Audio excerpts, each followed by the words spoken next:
Sí. Empiezo. La clase de hoy es acerca de las nociones junguianas básicas. En la clase anterior, en la clase de Jung número 1, revisamos el modelo psíquico junguiano, revisamos los conceptos básicos de inconsciente colectivo, de líbido, de arquetipo, etc. Las fases también del proceso de individuación, ¿ya?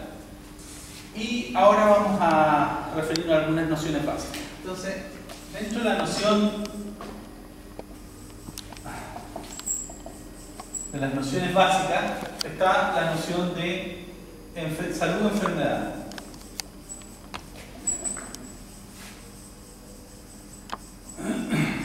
Siempre en contraste con la psicología o la orientación psicoanalítica. La visión de salud o enfermedad se asocia más bien a una reformulación a partir de Freud, ¿no?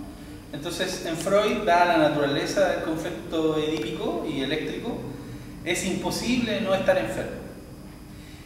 Jung se resistía a la tesis de que todos estuviéramos enfermos y no tuviéramos cura.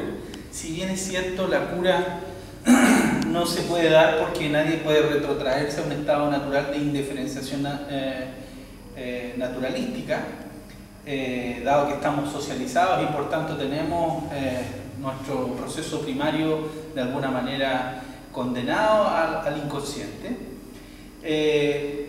Lo que hace Jung es darnos, entre comillas, la esperanza de que pueda haber un proceso de integración en que ese inconsciente de alguna manera se asimile, se integre o se elabore, ¿ya?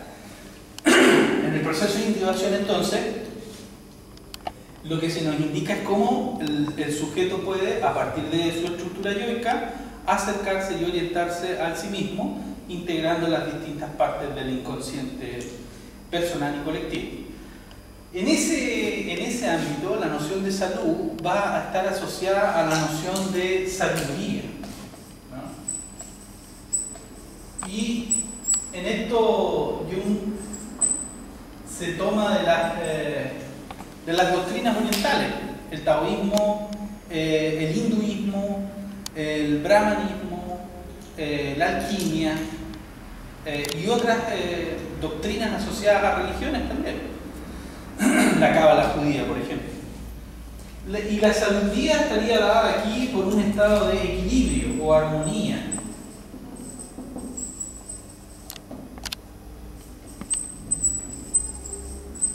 Este equilibrio o armonía no es exactamente estar feliz. ¿Ah? Uno no está en equilibrio y en armonía para ser feliz. Porque el ser feliz ya es muy trivial, está muy asociado a la estructura del ego, ¿no? Luego, para llegar a un estado de equilibrio y armonía, muchas veces hay que superar al ego, hay que trascender el ego y, como lo postula finalmente, hay que sacrificar el ego. Freud no estaba de acuerdo con eso. Freud decía que eso era básicamente una especie de megalomanía de intento de negar la realidad, que el postulado básico en ese sentido del psicoanálisis es que la operación psicológica que nos lleva realmente a un estado más saludable o menos neurótico es la aceptación, ¿no? Que lo que hacemos los humanos básicamente es no aceptar la situación que tenemos de conflicto a la base de nuestras propias estructuras psicológicas. La sabiduría tendría que ver con equilibrio y con armonía, pero no estaría libre dentro del proceso de eclosión de este estado de sabiduría, no estaríamos libres de disarmonías parciales, ¿no? O incluso de desequilibrio psíquico.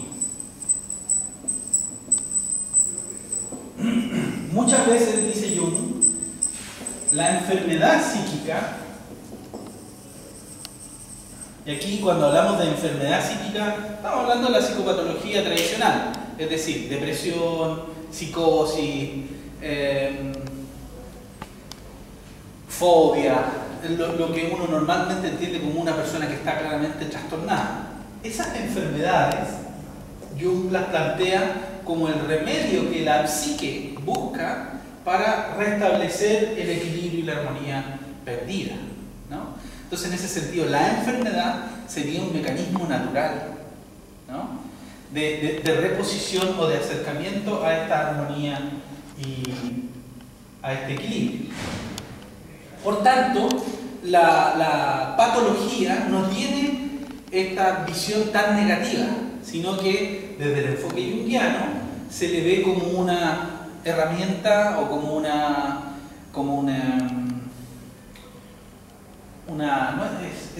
es más bien un estado que permite llevar a un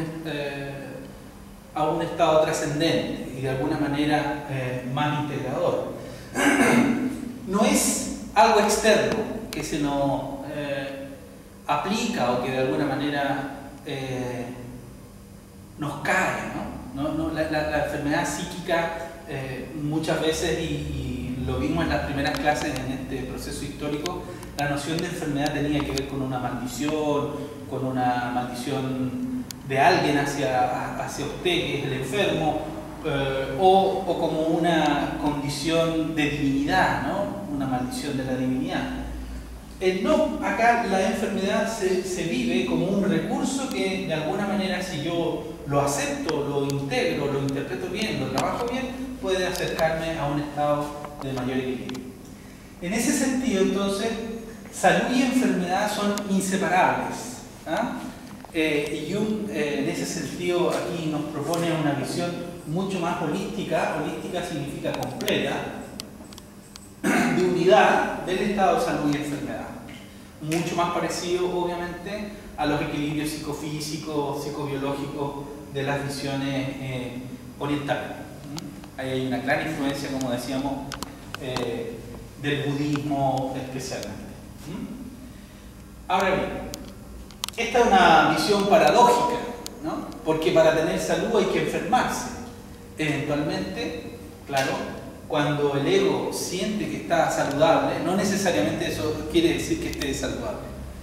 El estado egoico es siempre parcial, ¿no? Y la ansiedad, la angustia, son experiencias que se atribuyen casi exclusivamente a la necesidad de trascender de este ego, ¿no? Este ego que se identifica primeramente con la persona, que eventualmente puede inflarse psicológicamente, porque aquí no se trata de sentirse sabio, ¿no?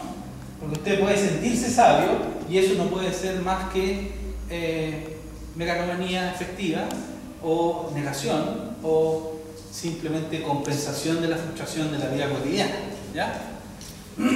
La caracterización de sabiduría la dan los otros, la dan las estructuras de alguna manera.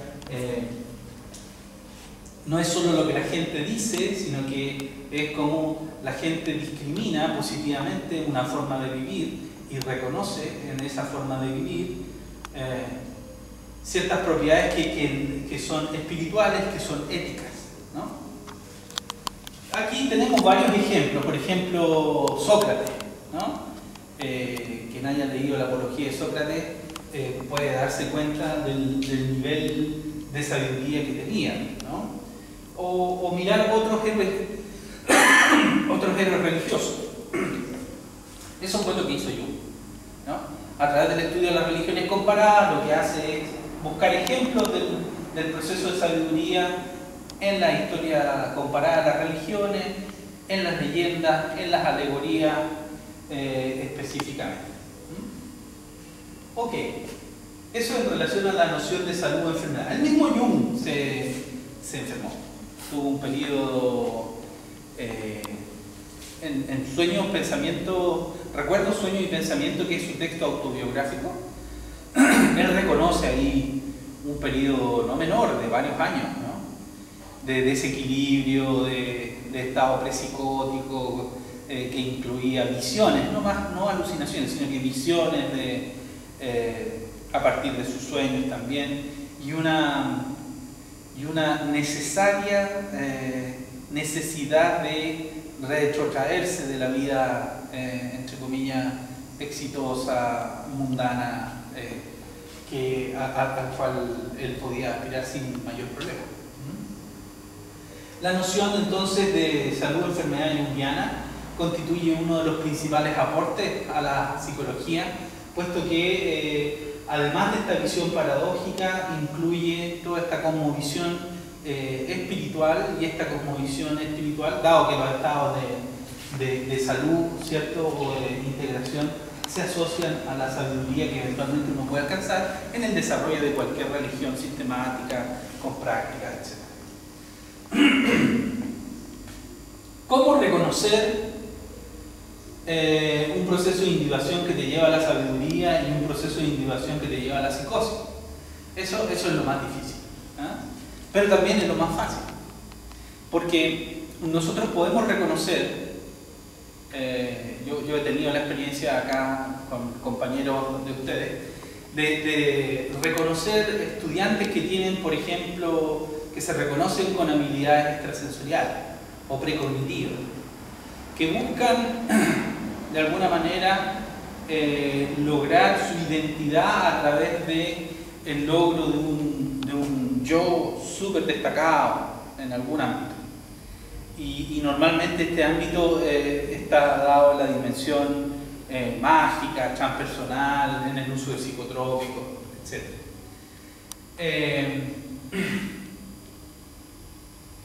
Es muy fácil confundirse, ¿no?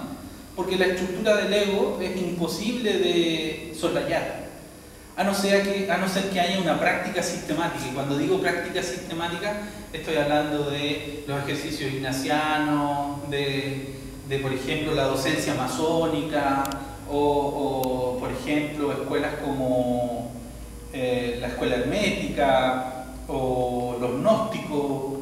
De alguna manera, grupos o sectas que se focalizan en proveer de ciertas experiencias que eventualmente puedan enseñarnos acerca de los engaños posibles a partir del ego, ¿no? El mecanismo psíquico hace necesario al ego. El tema es que esencialmente el ego es vacuo, es vacío, es una ilusión, ¿no? Y ese enfoque es muy fuerte, y eventualmente las personas normales, entre comillas, buscamos cierta estabilidad, y en ese sentido reforzamos el ego. Freud también lo hace, ¿no? Un ego fuerte y vinculado es lo que eventualmente nos puede orientar a una vida con menos neurosis. Pero es muy fácil dejarse llevar por ejercicios que no van a conducir a un desarrollo real, sino que solo van a engrosar tu ego. Y ¿cuál será la clave? Por sus obras los conoceréis. Entonces, alguien que se dedica básicamente a juntar grupos de poder donde hay sometimiento moral, sometimiento económico, sometimiento sexual, eventualmente todo eso escapa a un camino de desarrollo de sabiduría. O sea, no hay ningún ídolo solar ni sabio que vaya a generar una secta para poder tener su propio harem o tener sus mujeres, ¿no? o desarrollar básicamente las funciones primarias del proceso primario, ¿no? Poder desatar agresividad, poder desatar violencia. Eso obviamente está muy lejos de la sabiduría. Luego, si usted quiere discriminar entre un gurú integrador y un gurú inflado, ¿no? Se van a ver muy semejantes, pero los frutos del primero serán el desapego, la humildad, la pobreza, ¿no? Y en el otro usted encontrará ostentación, poder, y cuando hablo de poder estoy hablando de poder económico, poder sexual, y básicamente autoridad, ¿no? Es la autoridad del ego inflado. Entonces, en ese sentido, Freud veía con mucha desconfianza el tema de esto. Disculpe, una llamada. ¿Puedes poner en pausa?